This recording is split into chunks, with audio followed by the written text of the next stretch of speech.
Smeagol'un evinden herkese merhabalar. Bugün fantezi dünyasının belki de en büyük yazarının çıkarttığı ilk romanın piyasadaki 3 farklı sunumunu inceleyeceğiz. Hikaye zaten efsane, yazar tartışmasız bir deha ama bu sunumlarda gerçekten çok etkileyici olmuş ve yazarın dehasını destekliyorlar. Daha detaylı incelemeden hemen şöyle üstten bir tanışma gerekirse eğer kitaplarla, bir tanesi Tolkien özel hatıra seti, bir diğeri Orta Dünya'nın topografisine ışık tutan haritasıyla küçük bir tanıtım ve John Howe'un o muhteşem desenleriyle süslenmiş olan 3 boyutlu bir çocuk kitabı. O kadar kitap varken niye bu üçü diyorsanız, bir tanesi piyasanın en renkli Hobbit'i, diğeri boyutu göstermiyor ama yani haritayı görünce gerçekten anlayacaksınız ne demek istediğimi.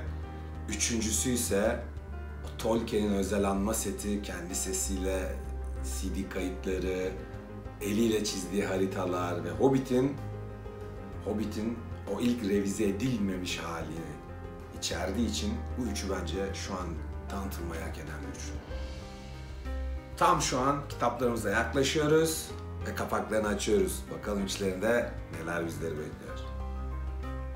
Evet, ilk parçamız Brian Sibling yazılarını yazdığı, John Howe'un da illüstrasyonlarıyla süslediği There and Back Again, The Map of Hobbit. 95 yılı HarperCollins Londra basımı. Çok yerde bulabileceğiniz bir kitap. Çok ender bulunan bir kitap değil ama kitap da değil aslında, kitapçık, tanıtım kitapçığı gibi bir şey.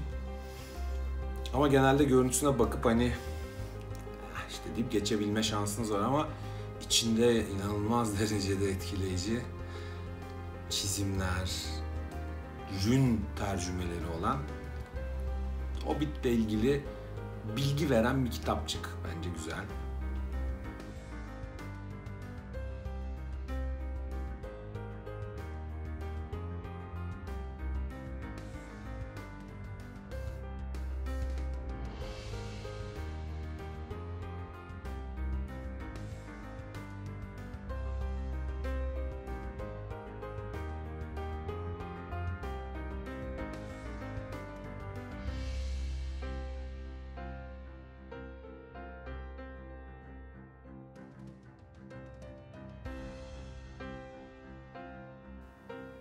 ...76 santime 71 santimlik haritasıyla Orta Dünya topografisine gerçekten çok acayip derecede detaylı bir bakış açısı sağlıyor kitapçımız.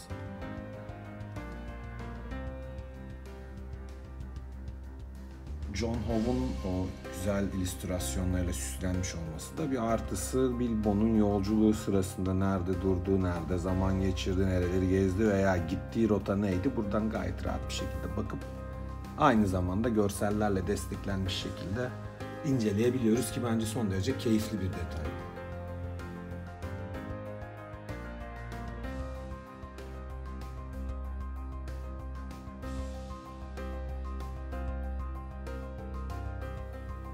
Sıradaki kitabımız Bilbo Baggins'in Hazine Avı'nın renkli bir sunumu.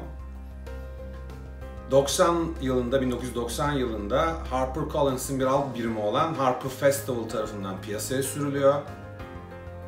Bir çocuk kitabı ama John Howe'un çizimiyle desteklenmiş bir çocuk kitabı. O yüzden de bence yetişkinlere de hitap edebilme şansı var. Bilbo Baggins'in macerasının 12 sayfalık bir sunumu bu aslında. Açtığımızda belli başlı sahnelerin bu şekilde bir sunumu var, 3D. İçinde bilgi kartları mevcut. O sahnedeki konuşmalar bu kartlarda var. Gerçekten özenle çalışılmış. Bence güzel bir kitap.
Gayet güzel bir çalışma olmuş bence.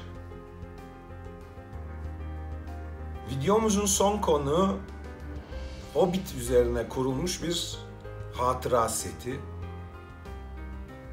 Oldukça zengin içeriği olan, gayet şık, gayet havalı bir set diyelim.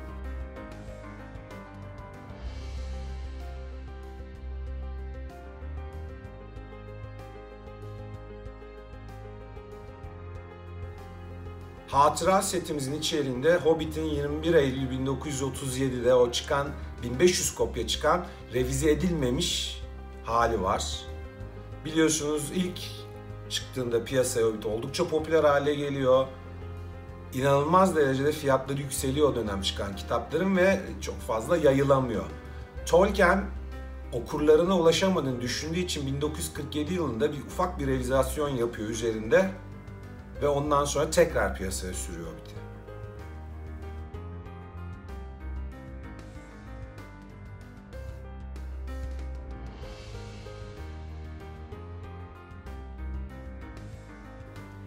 Ayrıca setimizde Tolkien okumalarının kaydedildiği bir de CD var.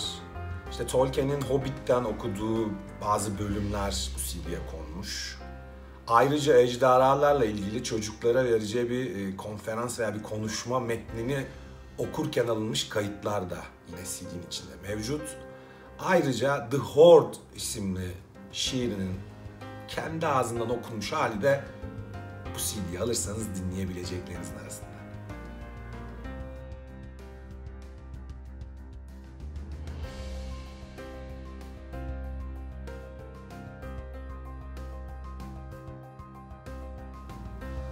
Bunun dışında Tror'un o ayın belli bir pozisyona geldiğinde o ay rünlerinin okunduğu haritasının da Tolkien'in elinden çizilmiş hali setimizde mevcut.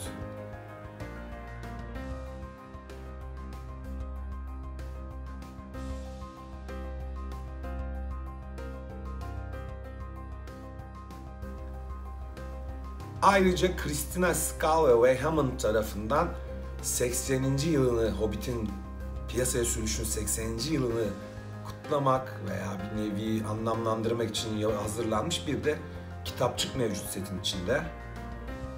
Buradan da doğal olarak şuraya yürüyoruz. Setimiz piyasaya 2017 yılında çıkıyor. HarperCollins sayesinde çıkıyor.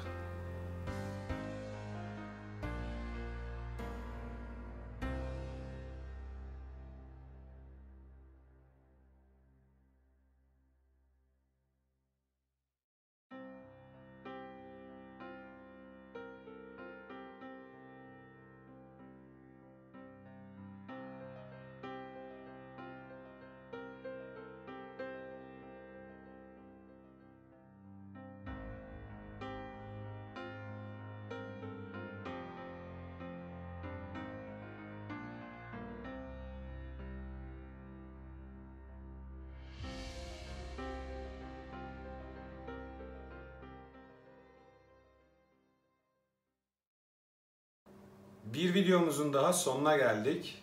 Kanalımıza üye olmayı, videolarımızı beğenmeyi lütfen unutmayın. Kendinize iyi bakın. Hoşça kalın.